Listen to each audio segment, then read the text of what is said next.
I am unashamed. What about you? Welcome back to Unashamed. I'm calling today Jase Testosterone Day because we've got young people that still have high testosterone levels. Well, I commented when we have John Luke and Christian. When I saw John Luke, he stuck his head in here, which I thought there was some kind of Duck Commander announcement or something. He said a Duck Commander emergency. Emergency. Only you show up during emergencies. Apparently. I'm only here during emergencies. I That's said, true. John Luke, you're not aging. You look the same as you did 10 years ago. Yeah. Your beard is slightly more full. A little more full. But you look the same. So I think that's and a you're good not thing. quite 30, right? 29? No, 29. Yeah. You have the 'Cause youthful return. I glow will be still. 30. You still have the youthful glow. Yeah. How old are you, Christian? 27. 27. Yeah. So we've expanded, for those of you to know, because John Luke and Christian are here for our open today because starting tomorrow, we've got our expanded Unashamed. It's Unashamed for Hillsdale, and it's a podcast, the second podcast that we're doing under this kind of Unashamed banner, Zach. And we do it, no Jase. So, we're without Jase's stories. Believe it or not, we can still make it. It's hard. I'm like medicine now. I'm better in small doses. So, mega dose Jase will not be a part of these discussions. But John Luke, you look confused about that. But look, if you take, it has a little, that's very small writing on the back, and it's like only take the amount that they recommend. But I'm like, why put that so small here? you It can't should see be it. bigger. Can't see it. Bigger. You're like the small doses, but it says you can take it 4 times a day. Yeah, 4 times a day. That's it. But not too much at one time. Not too much. Yeah. And so we start that podcast is going to release on Fridays, and we're super excited about it. I love doing it with you guys, and it was a lot of fun. I love getting the younger perspective because we had like 4 different decades represented. Zach's, in his 40s. Jack, are you still in your 40s? Yeah, I got a few years left in my 40s. And But then you hesitated, Zach. What is the problem? I mean, did you have to think how old you were? No, I was thinking about that low testosterone that you mentioned earlier. I was thinking, is my testosterone, is it low? it's low. Do I have Yeah, low? it's low. mentioned It's it. lower It's than low. these It's guys. low. It's low. You just don't get the numbers, but trust me, it's low. Yeah. I don't Well, even know. Because what that means. we have our friend Kyle Thompson coming on later, and he's a high T. He's got guy. high T. Oh, He's for got- sure. yeah, He's certainly high he's got T. high T. he's almost 40, but it's like he's going on 28. So I'm really not sure what we're talking about here. But we're talking about, we want our regular Unashamed audience to check out our Hillsdale podcast starting tomorrow. But we really want you to take it with us. Zach, tell them a little bit about kind of the setup and how it works. Well, it's kind of funny because we had all 4 of us on, which, John Luke, what are you, 29? I'm 29. So I will almost be 30. 30. Yeah. So we'll say Let's say he's 30. You can say 30 because I will be 30 when it's coming out. Yeah. So Al's the late 50s, early I'm 60s. He's 60 now. I'm in the 40s. John Luke's in the 30s. Christian's and then still in his Christian's 20s. how old are you, Christian? 27. Zach, Which was interesting because we missed all had our Well, he notes. doesn't listen. He's it's like when you go to North Carolina. I mean, he's piped in. He's got the I headphones. just forgot. well, this is a good lesson for y'all. If y'all going to do a podcast with him, I want to say something. And usually you would do this when he's not in the room, but right now, what I'm going to tell you doesn't affect him because when you're talking, he's thinking about what he's fixing to say. He's not Or listening. looking at something. Jace, that is the pot calling the kettle black. I mean, that is. The man who literally is checking his stocks while Zach is talking. What do y'all? Hey, you guys are you're innocent in all this. What is your take on that? Who do you think is actually thinking about what they're going to say next more, me or Jace? You know us both I've well. already said I'm like medicine. I can't throw myself under the bus anymore. It's okay. The real reason I'm not a part of that is because I like to chase rabbits and find these thread lines in the whole Bible. But He's a treasure hunter. When you have a book like Genesis that has 50 chapters, Oh my goodness! you'd never get And we did it, finished. Jace. We did it in 6 podcasts. Yeah. So I mean, It's a that's why we overview. can It's a never do it very- with Jace because we would be No. doing Genesis for the next 5 years with Yeah. Jace. But it was funny because you guys everybody had different ways because we take the course. It's a free course you can get at Hillsdale. So what we're asking is go watch the lecture, and then there'll be like a lecture associated with the episode. So we'll do the lecture 1 in the first episode, and it's all free. And there's no ads in the episodes either, which is nice. It's at unashamedforhillsdale.com, and you can sign up for free, but and take the courses with us. But it was funny. We all took notes because we went through the course, and Al comes in with a notebook. I have my laptop. Handwritten notes. Yeah. You had handwritten notes. I have my laptop. John Lake, what'd you have? I had an iPad. Hey, John Lake had it, and then Christian pulls out his My cell phone. So it's was- like, well, well, so- we're all represented here. And we had you could literally see the generational Well, approach. Did y'all figure out what would be the testosterone level of Methuselah right before he died? What was he, 9? That that would have been. 962? See, that's the That's stuff what we he need. thinks about. That's where he goes on the. Well, Unashamed I'm just podcast. saying, you started talking about that. These people were living 900 almost 1,000 years. So is middle age like 450? Well, Or that's what- the way my brain thought Yeah. about it, but somehow I don't think. You think he was youthful right up until he was 1,000 years Well, old? I don't know. I'm just saying. I think we try to rationalize it in our finite mind. Was he having like a midlife crisis at 500? Yeah, I mean- I Oh, think so. no. I'm He get a new 5. camel, over the and it's hill, like, you yeah. know, I'm going to get a little sportier camel, and I'm 500. I mean, I'm just out there. But it shows you the power of God, because he's like, I'm going to remove some of my power, and they're going to be whatever. I think it says 120. Well, I've always thought, and we may have talked about Where's that this. passage at in Genesis? He says they'll now be 120. Yeah. And then in Psalms, it's like gets down to 70. So Yeah. I guess we had another. And I think Abraham was 150. He got a little extra. But he had a kid at 100. well, right. I mean, Yeah. and was that, I mean, obviously he was capable, right? So he was high T. He was Kyle Thompson. 1,200. Probably 1,200. I mean, he's 100 years old. He's still got having children. So. Abraham had high Yeah. T. Yeah, he was high T. He was good. Well, it always fascinates me because people are like, well, we're living longer, you know, and I'm like, not really if you take Genesis into account. Yeah. So there's that. Yeah. And then in what is it, Psalm 90, which Moses wrote, he says he's the first one that said 70 years, 80 if you have the strength. I mean, Moses wrote that psalm. So even in his lifetime, which would have been a couple of thousand years before Christ, 4,000 years from us, he was basically saying we get about what we have now. How So- did he know that? How did he know that? That's exactly right. And the life expectancy would have been shorter probably anyway, but he, you know, later on in time, I mean, you go through periods of time where life expectancy is like 30-something years old. I mean, y'all would be old men to live to 30.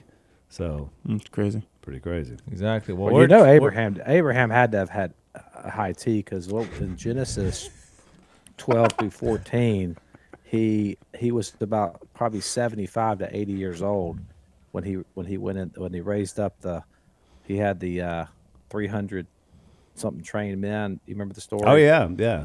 Yeah. Oh, he rode So he'd into been- battle. He was basically doing what I'm doing to Willie's son-in-laws and I want to guess, mention that because you're on one of your roles in the, what do they call it, the Duck Dynasty, Revival. I keep on saying the revolution. It's not a revolution. The revolution. The revival is that you're kind of part of this, like bringing these boys Oh, no, along. I'm not kind of part of it. Al, look. I mean, are y'all I know intimidated by Jase? That's what I'm wondering. It seemed like it when Yeah. we first got out there. I mean, I'll let you. Yeah, comment. no, you definitely are. Well, because I think you're intimidating from the standpoint of even if you did something good, you still would have said it was bad. So I think it's intimidating from the Welcome to standpoint of Zaxville. there's You think? Wow. like Wow. I'm glad like someone even else if confirmed that. if we like did something well, it still would have been critiqued. So I think you're intimidating Yeah. in that aspect. It's called constructive criticism. Yeah. You got to learn his love language. So if he says something like, well, it's not the worst thing I've ever seen. Translation, that's awesome. Well, what Christian didn't realize I've had is- better. So look, I'm gonna give you the insights here on how to de-yuppify a segment of the population, which is what your father-in-law commissioned me to do this before the show even came about. He's like, yeah, why don't you take them and, just show them how to survive in the woods, which I translated that to de-yuppify. They rough them up a little bit because, they're not going anywhere. So that was his speech to me. Yeah, that's And fair. that's how this started. So I went the Jesus model, which is he asked way more questions than he received. All right. So when our first scene started, I just asked a simple question. Since you're part of a company called Duck Commander and they make duck calls, and I was like, why do we blow a duck call? And you and who was the other one? Jacob? Yeah. It was just crickets. Just think about it. You're part of this company. You're married into it. So I took that to mean whatever you thought you knew, because y'all didn't even give me an answer. It was just like, Silence. I don't know is what I translated that to mean. Yeah. So that's why I came across a little more harshly, because I thought, boy, this is worse than I anticipated.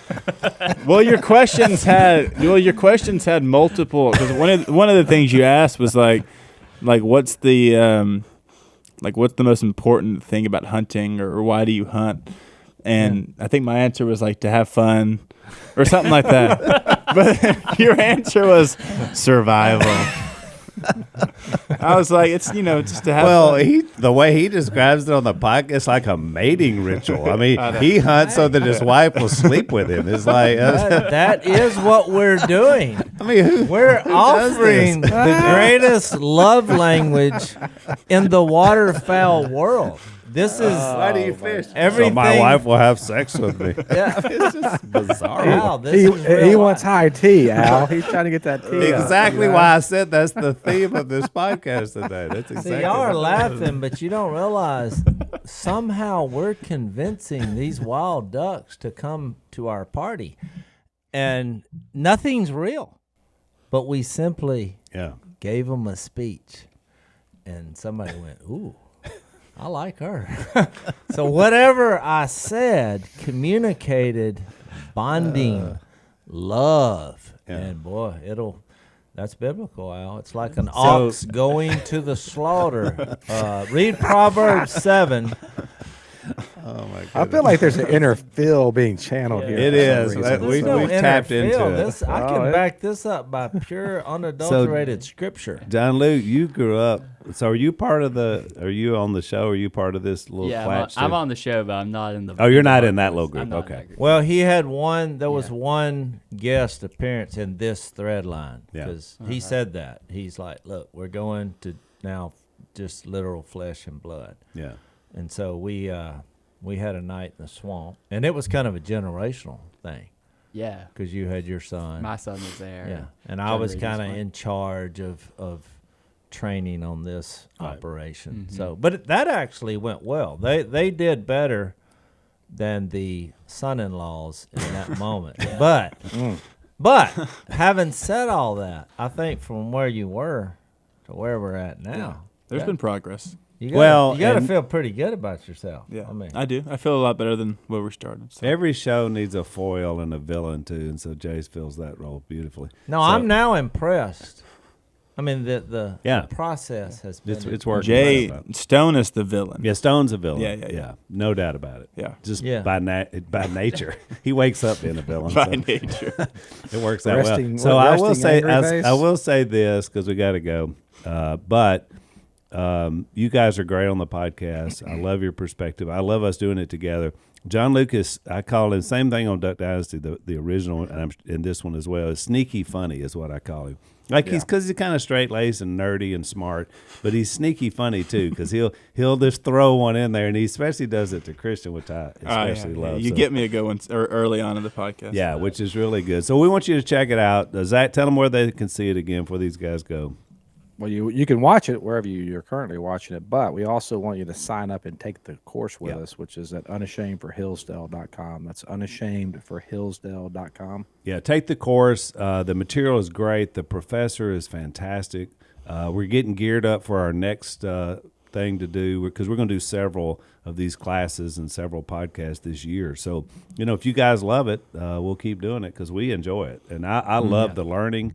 I learned a lot from Dr. Jackson. So I encourage you guys, check it out every Friday, Unashamed for Hillsdale. And John, Luke, and Christian, love you guys. Thanks for coming on. Love you too. Great. Thanks for having us. All right. We'll take a break and we'll bring in more high tea. All right, here's the deal, guys. Rates are still high. Everybody knows that, and that can make refinancing or purchasing a home seem out of reach for a lot of people, but markets can shift extremely fast. And when they do, we want you to be in the strike zone. What's the strike zone? Well, it's the sweet spot where rates dip just enough to meet your target goal, but a lot of times it doesn't last very long, and you got to make sure you're ready to strike first and save big. So at Sierra Pacific Mortgage, my friends Andrew and Todd and their team, they'll get you set up and they will keep you informed so that you can strike when the time is right. These guys have 40 years of experience. They really are the expert when it comes to making big purchasing decisions such as a home. And they make it easy because they keep everything in-house. So I want you to get pre-qualified today by visiting andrewandtodd.com. Super simple, andrewandtodd.com. Do it now. Get a priority spot at the front of the line before all the rest of the herd jumps in. And when the market enters the strike zone, you will be ready to strike first and save big. Look, guys, it's super important when you're making the most important financial decisions of your life.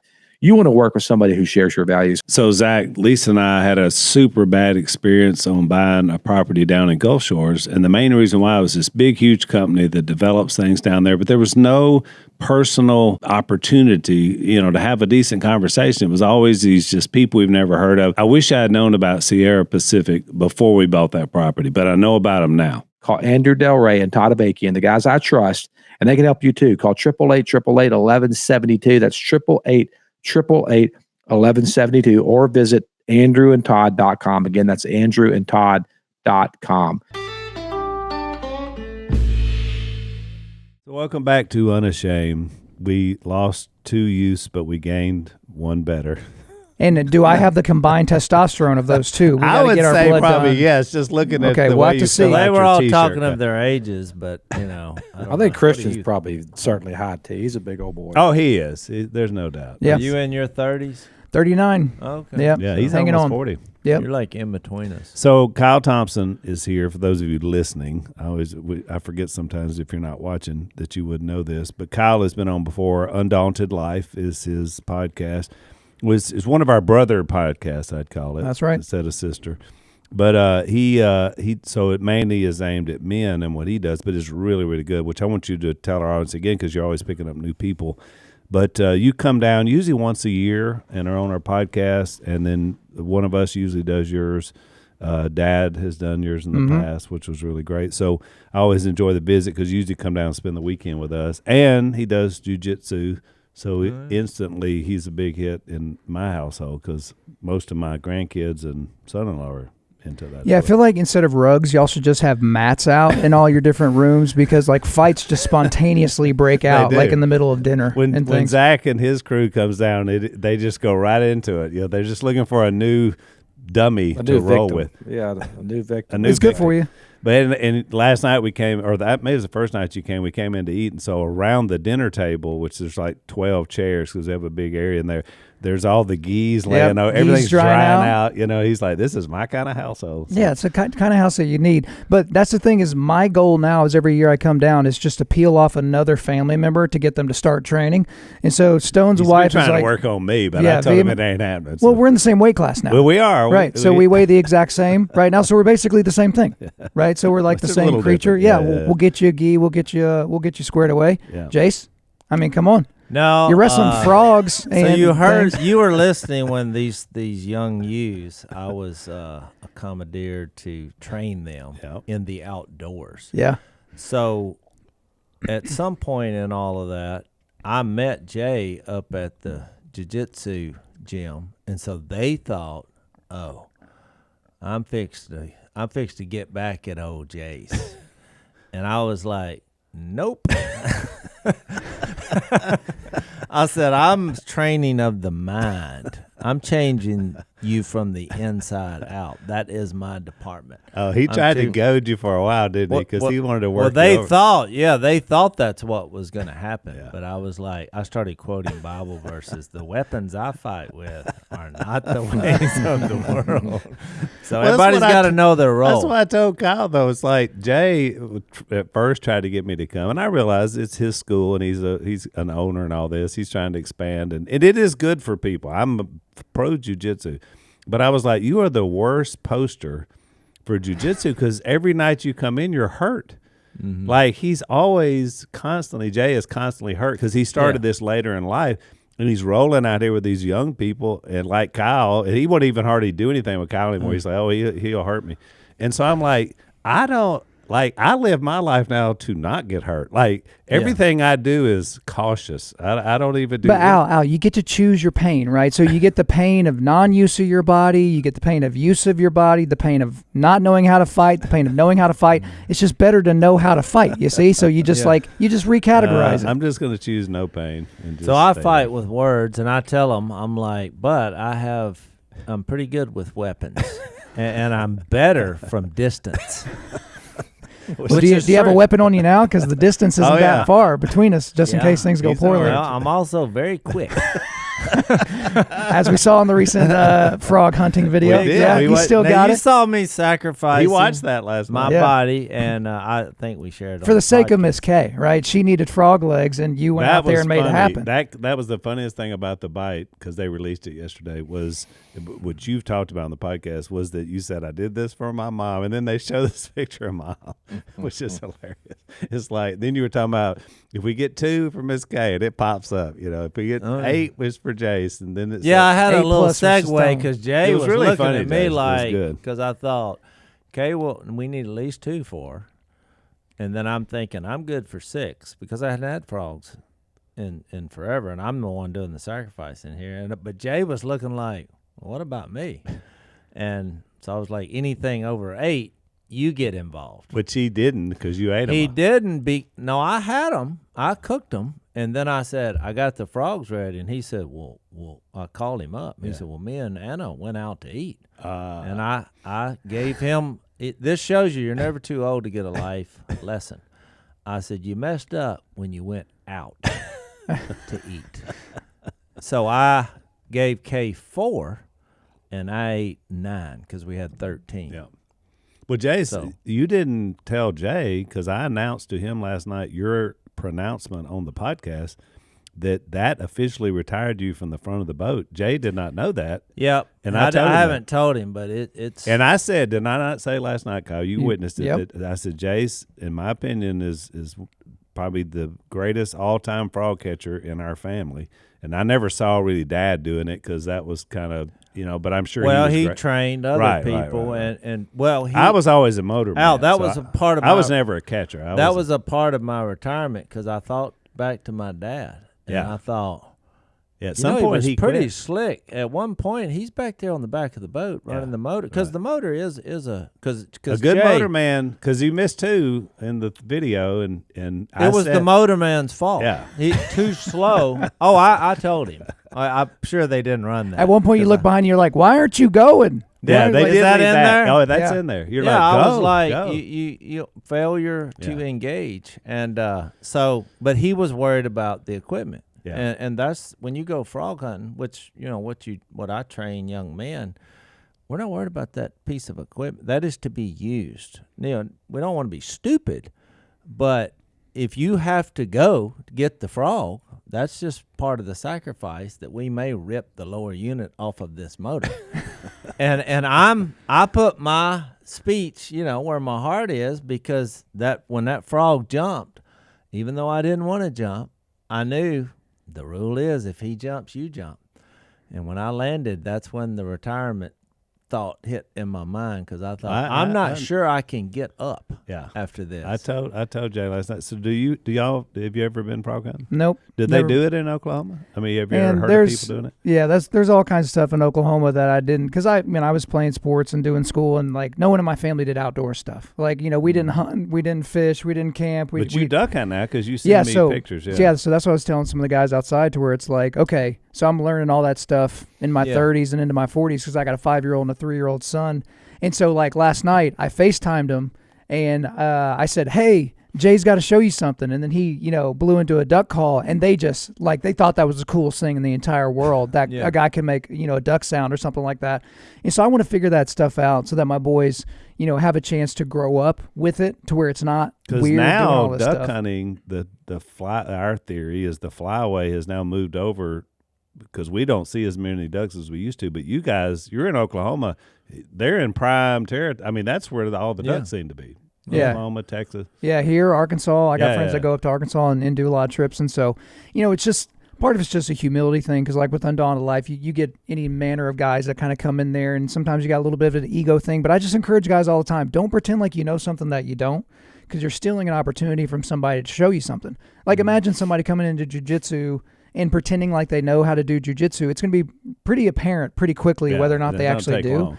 Same thing with duck hunting, same thing with working on engines, same things with, operating on the water. Like if you don't know what you're doing, just be like, hey, I'm dumb, but I'm also a sponge. Like show me, like teach me. And so he's sitting there, we're in the duck call room, and we're in the duck shop, and he's showing me different calls and how to use them. And okay, this was Phil's idea with this one. And okay, well, Jase actually made this one, and this is what he likes about this.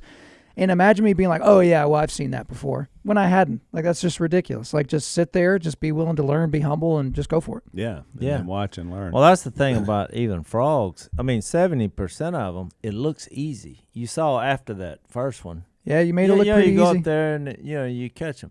What separates the real frog hunters is when danger makes itself apparent, and then you overcome. I mean, I have about 3 moments where I went to the next level. I mean, one is we look down there's a huge frog there, but we can't get to him because the water was shallow.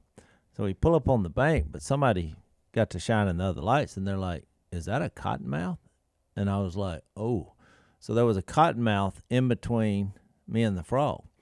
Well, they look to the right, there's another cottonmouth. They look to the right of that, there's another cottonmouth, and then the frog. So everybody's just being silent, like, well, can't get him. And I thought, this is where the true frog hunter has to come up. So I turned around and I said, boys, there's an event in the Olympics that is worldwide. It's called the triple jump. And people, they get medals and they're celebrated. If I pull this off, now this ought to be an Olympic event. Put a cottonmouth. Here's what I'm going to do.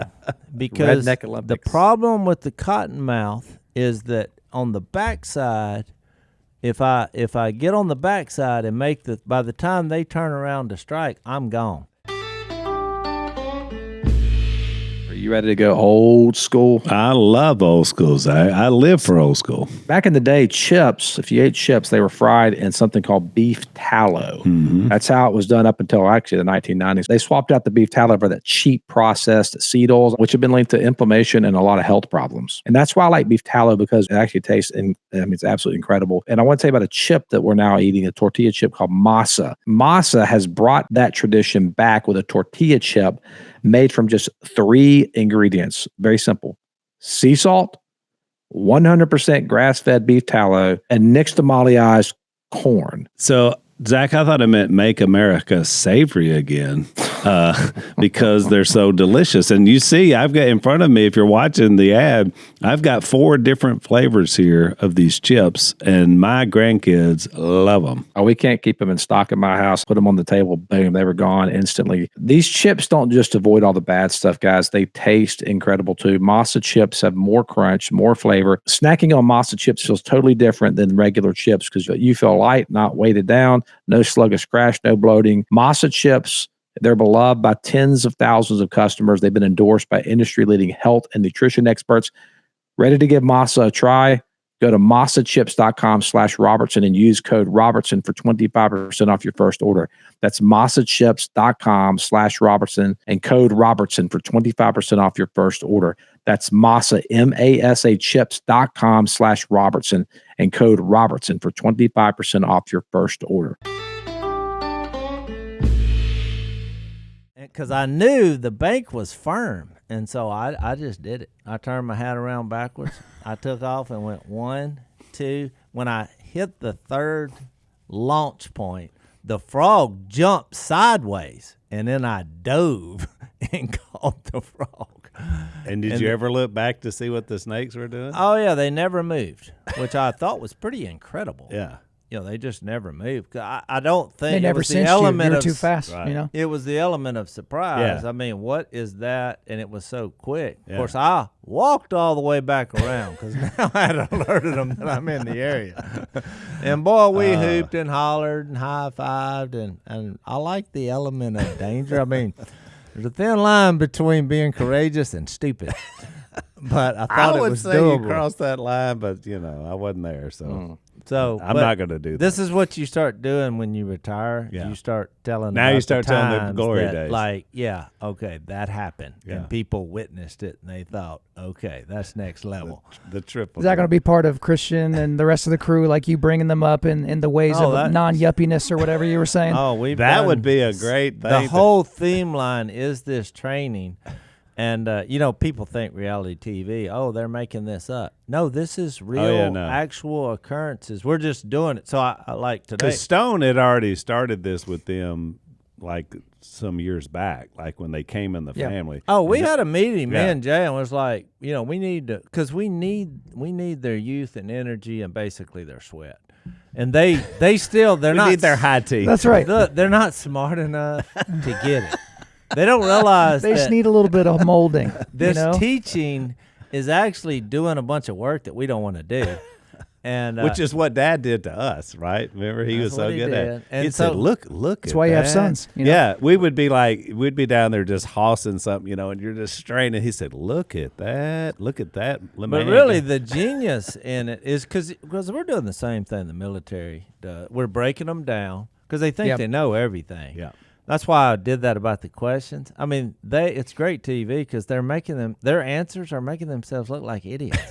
I mean, look, from brush, I'm like, look, here are the choices. Yeah. Go get these. You have 5 minutes. Of course, I'm going to use all their brush and brush all the blind. They're not putting 2 and 2 together. But you put it in a competition Yeah. for them, Oh, yeah. they take off running, tearing, ripping. But what's amazing, they bring all the brush. I just showed them what I want. Yeah. And they're just grabbing anything. I'm like, no, look at the leaves here. Yeah. We're not building a one, campfire. but they're looking at it like I'm like a toddler would know that that's not this.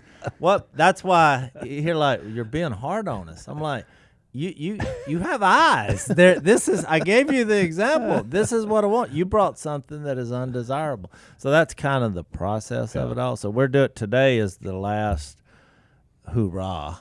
Oh, so you're actually still. Oh, doing- today's the last filming day. Yeah, Yeah. I will be filming 8 hours after Oh, today. wow. It's quite the doozy, but we'll see where they're at as far as manhood because we'll put them to the test. Well, that's today. interesting because we've got them more on the intellectual side that Zach and I. I will promise you this, Al, when they wake up in the morning, they will not be able to move. That's the plan. That's the goal. Well, I'm will just you saying. though is the question. 'cause- Oh, I'm gonna be sitting under an umbrella in a chair barking. Yeah, orders. we're not that hard on them. We're actually our setup's a little more kind. And, But I'll give them credit. They've done really well. I mean, we've made this as difficult as possible, and I think they probably would have cracked if the TV cameras weren't rolling. But Right. there's a certain pride. Oh, of you gotta man, he gets back up. Well, I told Willie came by the other day, and I love the show. I love what they're doing with it. I love all the Easter eggs to the old show that are there, and that's why I love this. This is kind of like you guys are now what Dad did, and all the discussion. Remember, Dad would have all the birds and bees talks with your kids and with Willie's kids, and now they're older. We don't need the birds and bees. They got that. They're all having kids. Now we're 60 in the family. So now it's stuff like this. Well, the two things that have benefited from it, which I underestimated, is one, if you want to be like a successful duck hunter or outdoorsman, you have to enjoy the process. The result, you're not worried about, like at this stage of my life, I'm excited. Somebody actually asked me that yesterday. They're like, do you still get excited about duck hunting? And I was like, that excitement's never going away. Yeah. And they're like, well, why is that? And I said what I'm fixed to say. I said, because I enjoy the process. The whole scheme of things, from developing the land, planting the crops, and brushing the blind, moving the location. Because it's a yearly project. It's a it's year. not just the hunting season. But think about anything you really love Yeah. or you're really successful Yeah. at. You have to embrace that. Well, they're hooked on that now. Yeah. Because their problem when they first came down there on opening day, none of them did anything. They sat over there on their phones while we're hunting. Me and Jay was just looking at each other. Of course, Jay, after the hunt, he gave the most withering. fiery, withering speech, challenged their manhood. Yeah. And he's like, this is pathetic. You think That's that his we Patton moment. got up this morning and got all this ready so you could sit on your rear end and check your phone and then look around, get up and shoot every once in a while? And miss. Well, hey, no, It was just pathetic, but the process, I mean, that's what we talk about with I was going to jujitsu. say, this is right in your wheelhouse. Well, because, when I look at my life and, 39 going on 40, it's like, okay, there's like 4 things that I started my journey on that have like completely changed my entire life. So as 15-year-old, started my journey as a Christian. 22 years old, started my journey as a husband. Early 30s, starting my journey as a father. And then at the age of 30, I started doing jujitsu.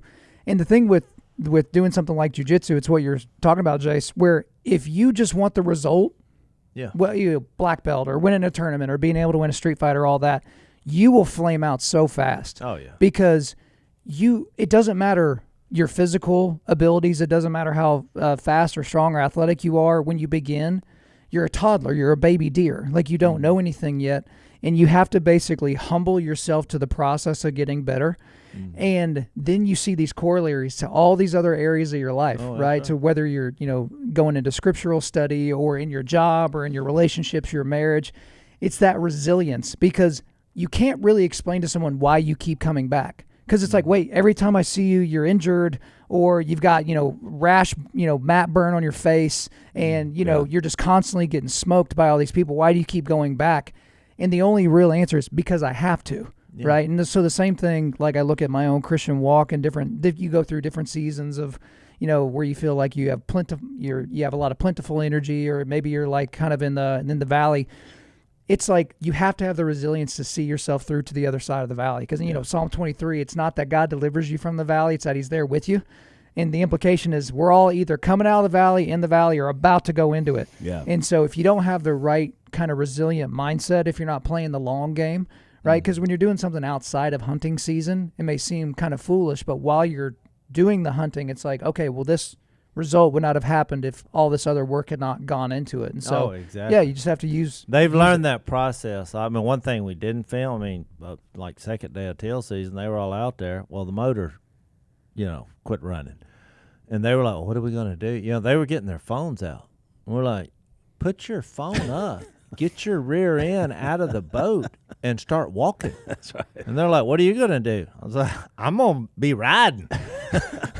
You are dragging the boat, son. You are dragging the boat. I said, have you put one thing into this operation? Monetarily, physically? I was like, that means you walk and we ride. We paid for this. If you want to bring a motor next time, bring it. You're not bringing anything to the table. Yeah. That means you walk and you pull us. Then you'll appreciate having a nice motor. Now you see why you see the old movies about when they're carrying the people around on the four corners. Right. This is where that started. Well, it's so funny because then one of them said, "Well, my boots are not," because he had hip boots on, and they're like, "What do?" I was like, "You're gonna get wet." I was like, we're men. Well, you see, it wasn't obvious to them that was going to be the result, but next year it'll be obvious, right? Mm-hmm. They're going to have some expectations. It's really changed their lives. Well, it is. It makes an interesting point because you both brought it out that the younger too that you start at something, the more it becomes a part of who you are. Yeah, it's like another language. It is. And so like if you grow up hunting like we did from a very early age, you know things early that you didn't have to be taught. But when you come into the game later, you don't. And it's the same with the spiritual walk. It's the same with jiu-jitsu. Because I noticed my granddaughter, Sage, she just is such a natural because she started so young.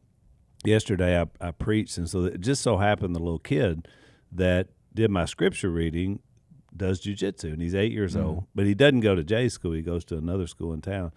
So I didn't know much about him, and so I like to do a little banter with him. And you never know how a kid's going to react. You know, you ask them something on stage, you never know what you're going to get. So I asked this kid yesterday, I said, so I understand you do jiu-jitsu. I said, how long would it take you to choke me out? You know, and so I just stuck the mic there, and he went, like he's doing the math. He's thinking about it. He said, I don't know. And I said, 8 seconds. That's how long it would take you. I'm looking at you. And he just kind of chuckled, and he did the scripture. But it's the idea of life training, right? I mean, just, you know, the younger, the better. Hey guys, look, interest rates, we've said it before, they're expected to drop soon, and you could save a lot of money on the things that you finance. And that's great news, right? But here's the thing. To cash in on the savings, you got to have a higher credit score. Well, how can you do that? Well, I'm proud to tell you that our partners at Smart Credit can help you do that. On average, Smart Credit users raise their credit score up 34 points in just 30 days. I've actually used this, and it works very, very well. I was able to raise my credit over 100 points because it tells you exactly what you need to pay off and what you need to do, and it'll tell you how you can impact your credit score. Imagine a lower car payment, better mortgage rates, and major savings across the board. Smart Credit's patented technology scans your credit profile, and it pinpoints exactly which bills to pay and when to pay them to maximize your score. It's like having the best credit knowledge in your pocket. Oh, big time. And you need it, especially when you're thinking about investment property, which Lisa and I have done. You've got to have a high credit score. Yeah, we would recommend Smart Credit to anybody looking to improve their credit health. And using Smart Credit is a great way to secure better financing, saving you money over the life of your loan, which really adds up. So don't wait. Take control of your credit score with Smart Credit and be ready to cash in when interest rates fall. Start with your 7-day trial at smartcredit.com/unashamed. And for just $1, see how many points you can add to your credit score. That's smartcredit.com/unashamed. Average point changes are based on historical data. Individual results may vary and are not guaranteed. Well, you also give yourself opportunities for other people to kind of dote on you a little bit. So, you know, best friend in the world, a buddy named Adam, he and I, we hunt whitetail together on his property. And so, you know, I've made mistakes on his land before where I took an animal that was, you know, the biggest buck I had ever seen. But in terms of the property for an experienced hunter, it was not a shooter, right? And so this was years ago. And so, okay, you learn, and with every season you pick up a little bit more.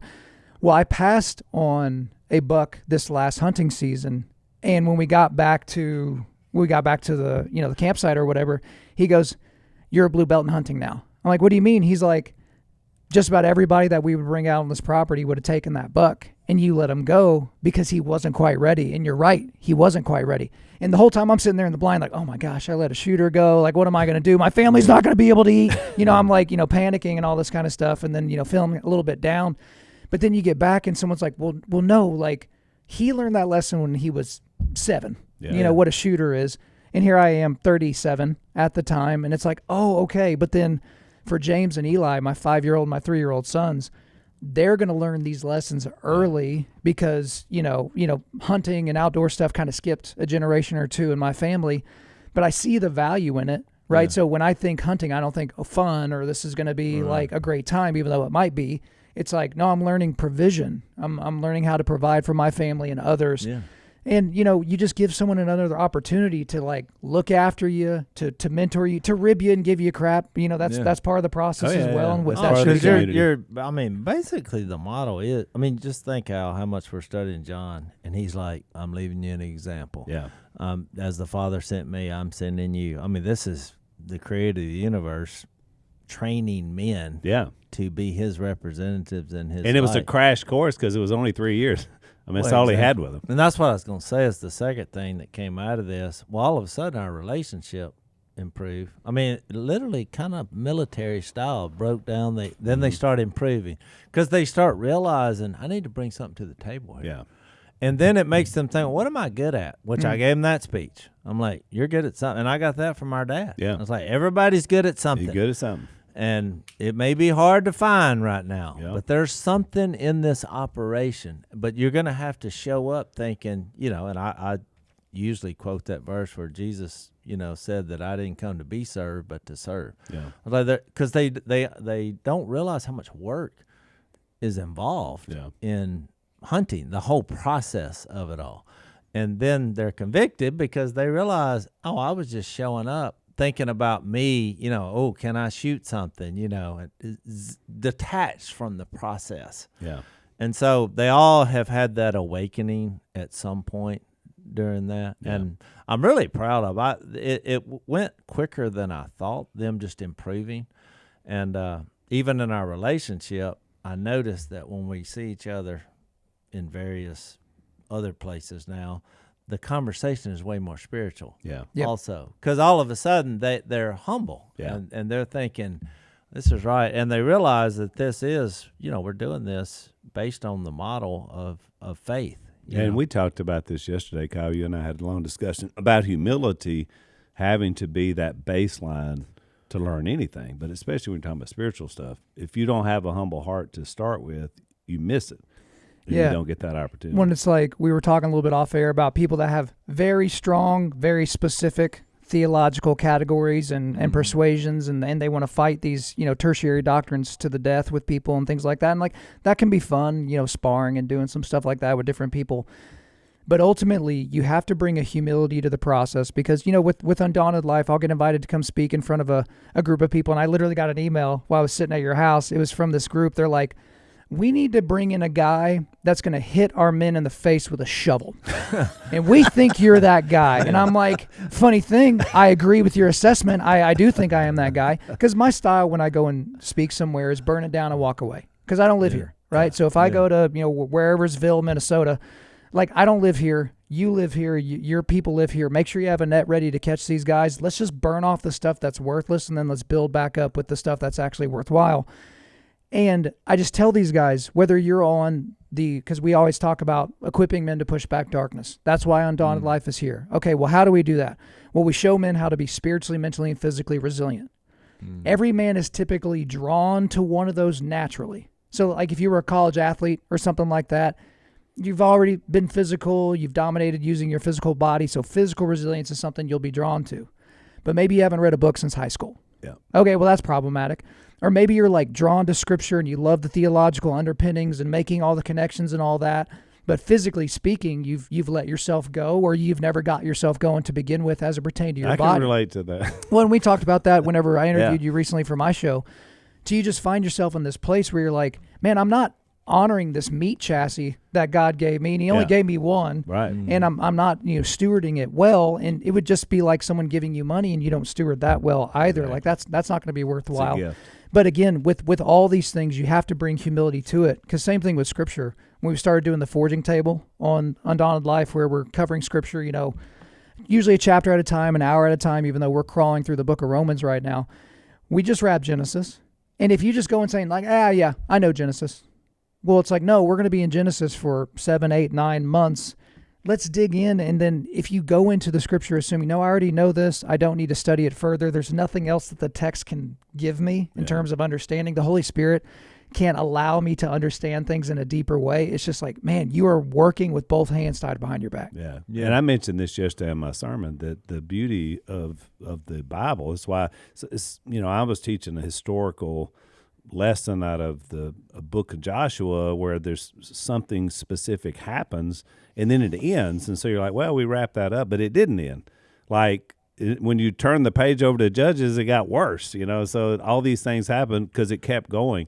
And so it's the same thing. The Holy Spirit wrote these things through men and women as they were carried along in prophecy and all these different things. And so, the Hebrew writer said it's a living, breathing, active word.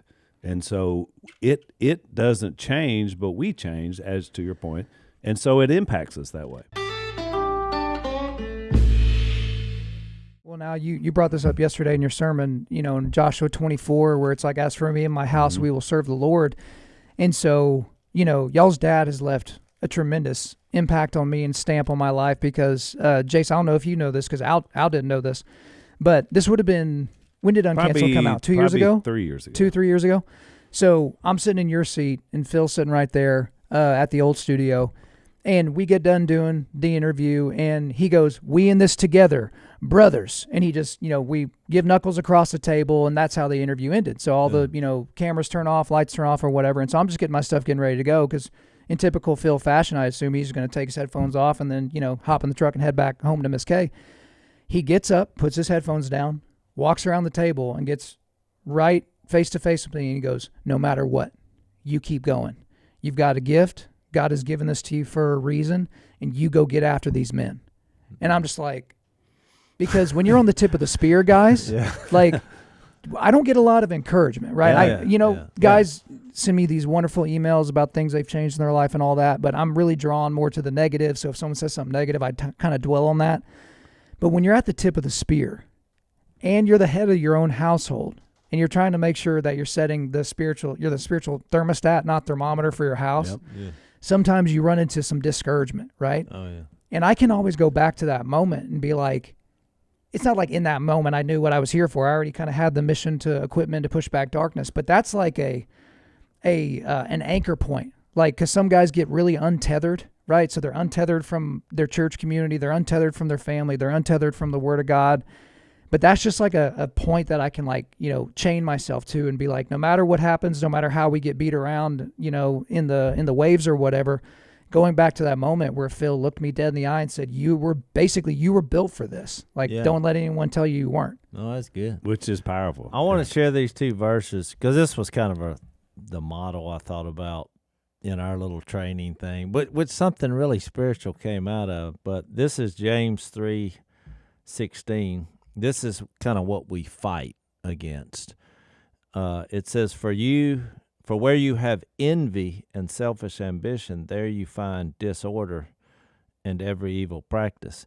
And, our team, and I view it as a team, in the hunting world, it only takes one self-centered person or full of envy to disrupt the whole operation, which is why Jay gave the infamous opening day speech, because all these young boys showed up and they were envious and very self-absorbed during the hunt. As in, they tried to leave without even picking up the decoy. They just all started walking to the rigs, and Jay was like, "Hey, get over here." And one of them said, "Well, I gotta go," and he said, "You ain't leaving here without me." And so that's what we're battling. And look, us as humans, that's where sin comes from. Yeah. Envy and selfish ambition. That's what it says. That's right. Every evil practice.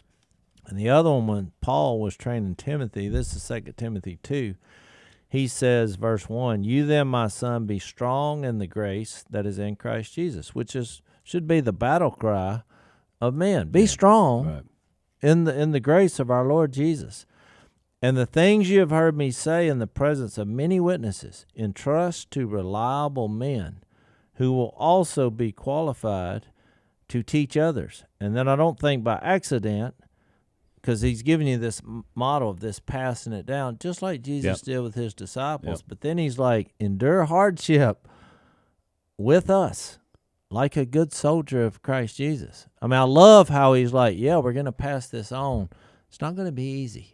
There's going to be hardship. This is going to be tough. Yeah. And so that's why I gave that military type analogy, because he literally called us soldiers of Jesus. Yeah. And really any group of soldiers will tell you their first priority are the guys right beside them. Right. And being a team player. And that's why you're battling the self-absorbed and the envious, among us. Well, one of my I like military history and stuff like that. And so you think of the phalanx. So if you've watched the movie 300, that's the phalanx, where you've got your sword or you've got your spear, your offensive weapon in your right side.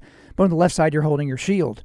But your shield is protecting your left side, and the person next to you, their right side, right? And so you're in this phalanx formation, and you can kind of turtle up, and it was a really good defensive formation for offensive, advancement. But one thing that, as I was looking into the phalanx that I found interesting is they found out early on that depending upon who was to your left or your right, that really had a huge impact on whether or not you stayed in phalanx formation. And so they started putting your brother on your left, your uncle on your right, your first cousin to his right, because the odds of you taking off when your shield is protecting your brother goes down considerably. And when you think about the Christian walk, like this is one of my big drums that I beat in Joby Martin, who y'all have had on the show, who's, big on this.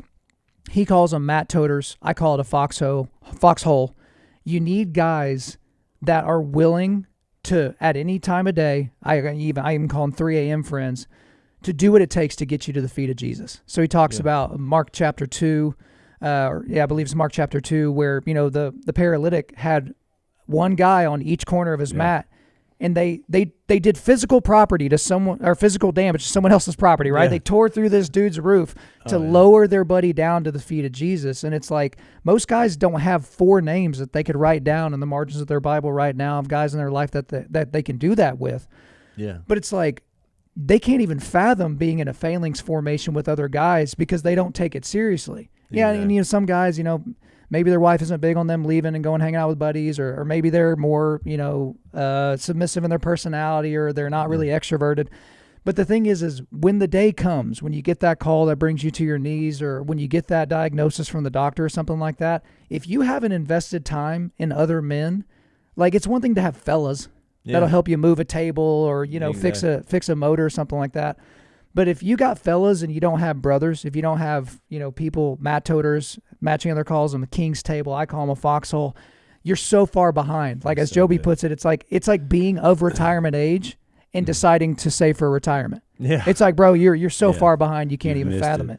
All right, we're out of time. Kyle, it's always a pleasure having you. I always feel like we could just keep going. Let me say one. I want to say one thing about this Bible real quick. So one last thing in terms of how Phil has inspired me, and really all of you guys.